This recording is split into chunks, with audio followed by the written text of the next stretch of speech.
Hello friends, कैसे हैं आप सब। हिंदी कहानियाँ विद सरिता में आपका स्वागत है। मैं आपके लिए फिर से एक नई कहानी लेकर आई हूँ। कहानी का नाम है ध्रुव तारा की कहानी। ब्रह्मा जी के पुत्र का नाम मनु था। राजा मनु के पुत्र का नाम उत्तानपाद था। राजा उत्तानपाद का विवाह एक बहुत ही सुंदर कन्या के साथ हुआ था, जिनका नाम सुनिधि था। राजा अपनी पत्नी सुनिधि को बहुत प्रेम करते थे, लेकिन उनकी कोई संतान नहीं थी। इस कारण वे दुखी रहते थे। इसलिए एक दिन रानी सुनिधि ने राजा को बोला कि आप अपना दूसरा विवाह कर लीजिए, हमारी तो कोई संतान नहीं है। लेकिन राजा अपनी पत्नी से बहुत प्रेम करते थे, इसलिए उन्होंने मना कर दिया और कहा कि दूसरी पत्नी के आने से तुम्हारा स्थान कम हो जाएगा। जिस पर रानी सुनिधि ने कहा, मुझे आप पर पूरा भरोसा है, ऐसा कुछ होगा ही नहीं, आप होने ही नहीं दोगे। राजा को सुनिधि की जिद माननी पड़ी। अब रानी को वो बहुत प्रेम करते थे, तो उन्होंने फिर दूसरा विवाह कर लिया। उनकी दूसरी पत्नी घर पे आ गई, उनकी शादी हो गई। उनका नाम सुरुचि था। विवाह के बाद सुरुचि महल में आई। तब उसे राजा की पहली पत्नी के बारे में पता चला। उससे पहले उनको पता नहीं था कि राजा की पहली पत्नी भी है। यह जानने के बाद सुरुचि ने उत्तानपाद से कहा, जब तक आपकी पहली पत्नी वन को नहीं जाएगी तब तक मैं महल में ढंग से प्रवेश नहीं करूंगी। यह सुन के सुनिधि खुद ही महल त्याग के वन में जाने लगी। राजा ने मना किया, लेकिन सुनिधि ने पहले ही वचन दिया था कि आप अपनी दूसरी शादी कर लो। उनकी वजह से ही राजा ने शादी करी थी। कुछ दिन बाद राजा शिकार करने के लिए वन में गए और अचानक एक दिन ऐसा हुआ कि वो बेहोश हो गए, घायल हो गए।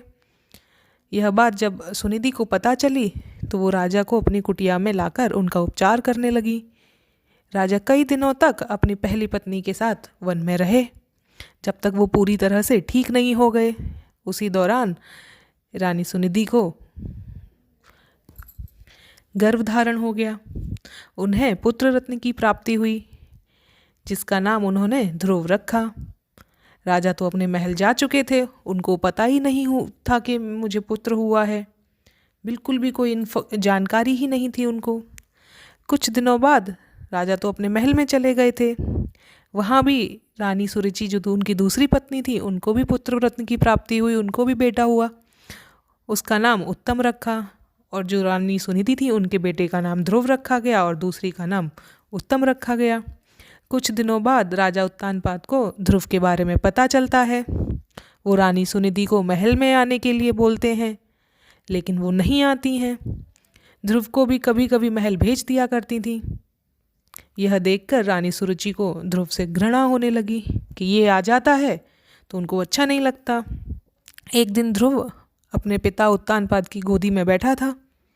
यह देखकर रानी सुरुचि को बहुत गुस्सा आ गया और वो उसे धक्का देकर कुछ गलत शब्द कहती हैं और उसे छोड़ी हुई स्त्री का पुत्र कहकर बहुत अपमानित करती हैं। नन्हा ध्रुव कुटिया में आकर ये सब अपनी माँ को बताता है और रोता है। तब माता सुनिधि उसे समझाती हैं, बेटा, अगर कोई बुरा कहे तो उसके बदले हमें बुरा नहीं बोलना चाहिए, इससे तुम्हें ही हानि होगी। अगर तुम अपने पिता की गोद में सहसम्मान से बैठना चाहते हो तो भगवान विष्णु की आराधना करो, उनकी उपासना करो, वो जगत के पिता हैं। अगर बैठना है तो भगवान विष्णु की गोद में बैठो। बालक ध्रुव ये मन में ठान लेता है, उनके मन में ये बात बैठ जाती है। अब वह यही भाव लिए यमुना तट पर नहाने जाता है। वहाँ उसकी मनोदशा देखकर नारद मुनि आते हैं और वो ध्रुव को भगवान की भक्ति का पूरा विधि विधान से सब कुछ बताते हैं, जिसे जानने के बाद ध्रुव कठोर तपस्या करने लगता है। कुछ महीने तक खड़े होकर तपस्या करता है, कभी जल में तपस्या करता है, कभी एक उंगली पर खड़े रहकर करता है तपस्या।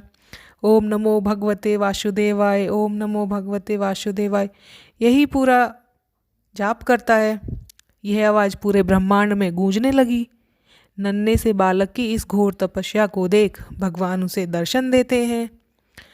बालक ध्रुव भार भी वो उठता है, कहता है मुझे माता पिता की गोद में बैठने नहीं देती हैं। मेरी माँ कहती है कि आप ही सृष्टि के पिता हैं, अतः मेरे को आप ही की गोदी में बैठना। भगवान उसकी इच्छा को पूरा करते हैं और उसे तारा बनने का आशीर्वाद दे देते हैं, जो कि सप्त ऋषियों में सबसे ज़्यादा श्रेष्ठ होगा।